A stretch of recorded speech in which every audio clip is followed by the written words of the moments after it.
Imagine waking up on an ordinary day, but something feels off.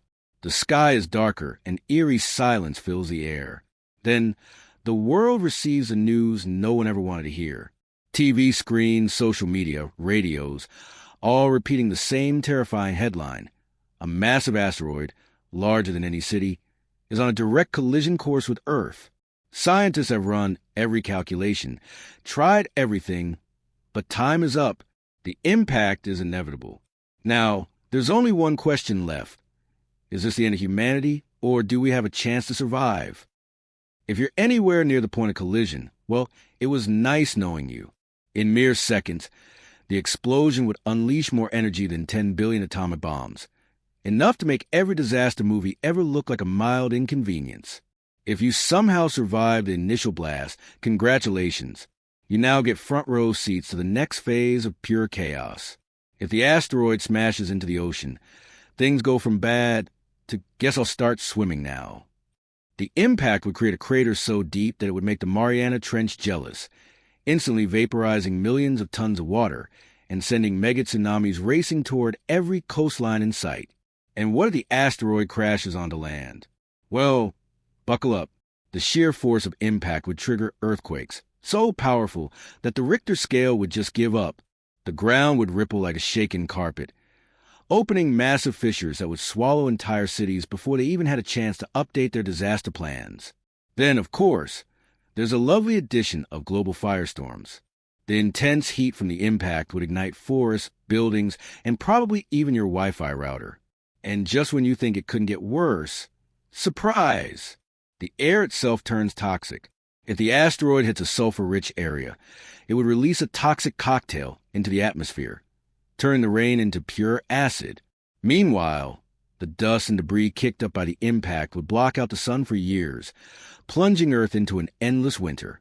Crops fail, temperatures plummet, and now the survivors are left trying to figure out how to live off canned beans and blind optimism. But what about those who don't vaporize instantly? If you're far enough from ground zero, your only chance is to seek shelter deep underground.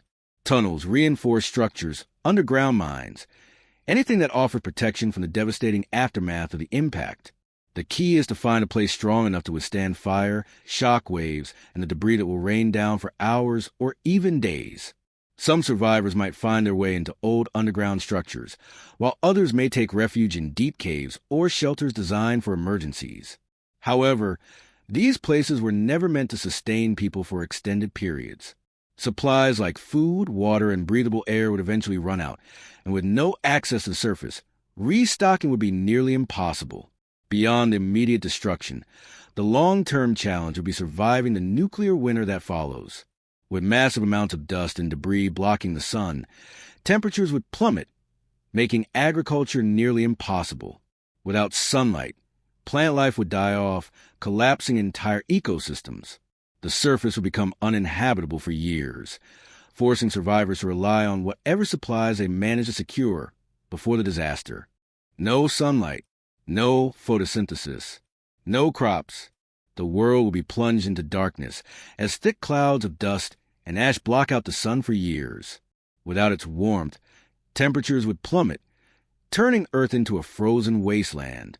Global weather patterns would collapse, leading to violent storms, unpredictable climate shifts, and a landscape unrecognizable from the one we once knew. In the first few months, stored food supplies would be the only thing keeping survivors alive. But as those reserves dwindled, starvation would become the planet's greatest killer. Animals that survived the initial impact would struggle to find food, leading to mass extinctions.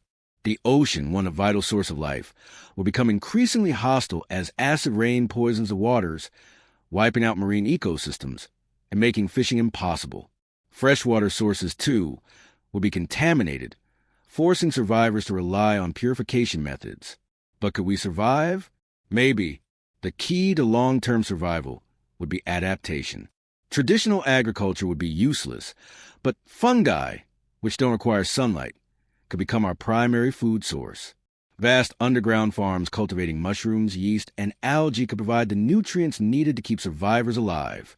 Algae farms, in particular, could play a crucial role, not only as a food source, but also as a means to produce oxygen in sealed environments. Some locations would have better chances than others. Countries with access to geothermal energy, like Iceland, could sustain human colonies indefinitely. Underground greenhouses heated by volcanic activity might allow limited crop growth, while advanced filtration systems could provide clean water. However, survival would not be guaranteed. Long-term isolation, lack of biodiversity, and limited genetic variation could create new challenges. A population too small could lead to extinction over generations. Disease, lack of medicine, and conflicts over resources could quickly turn even the safest shelters into battlegrounds. Would humanity rebuild, or will we fade away? Just another lost civilization in Earth's history? If small groups of survivors endure long enough, the planet might eventually recover. After decades, or even centuries, the dust in the atmosphere would settle, sunlight would return, and temperatures would slowly rise. Now, what if we knew about the impact years in advance? Could we stop the apocalypse before it even began? In theory, yes, but it wouldn't be easy. NASA has already tested the DART mission, a spacecraft designed to deflect small asteroids by slamming into them at high speeds. While promising, this method works best on smaller space rocks. A colossal asteroid, like the one that wiped out the dinosaurs, would require far more than a simple push. It would demand bold, high-risk solutions that humanity has never attempted before. One possibility? Nuclear bombs.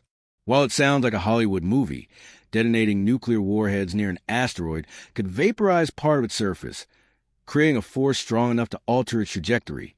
But there's a major problem. If the asteroid is too large, a nuke might only break it into smaller, still dangerous fragments, turning a single extinction-level event into a deadly shotgun blast of impactors. Another option? Giant lasers. A high-powered space-based laser could superheat one side of the asteroid, causing gases to escape and creating enough thrust to slowly shift its course. The downside? We don't have lasers strong enough to pull this off. At least, not yet. Plus, maintaining a laser powerful enough to work over long distances will require enormous amounts of energy, something we're still figuring out how to harness efficiently in space. Or maybe we could take a gentler approach.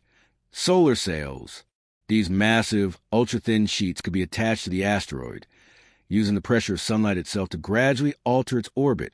This method could work for an asteroid detected decades in advance, but if we only had a few years, it wouldn't be nearly fast enough. The most ambitious idea of all? A gravity tractor. Instead of smashing into the asteroid, a spacecraft could simply park next to it, using its own gravitational pull to subtly nudge the asteroid's path over time. The catch? This would take years, if not decades, to make any meaningful difference, assuming the asteroid isn't tumbling chaotically through space, making precise maneuvering impossible. The good news is that, for now, no giant asteroid is heading our way. But what if one is discovered tomorrow? Does humanity really have a plan B, or are we just rolling the dice? If the end of the world came, do you think you'd survive? Let us know in the comments. If you enjoyed the video, you know what to do. Leave a like, subscribe to the channel, and share it with that one friend who swears they'd survive an apocalypse, but can't even survive without Wi-Fi. See you next time.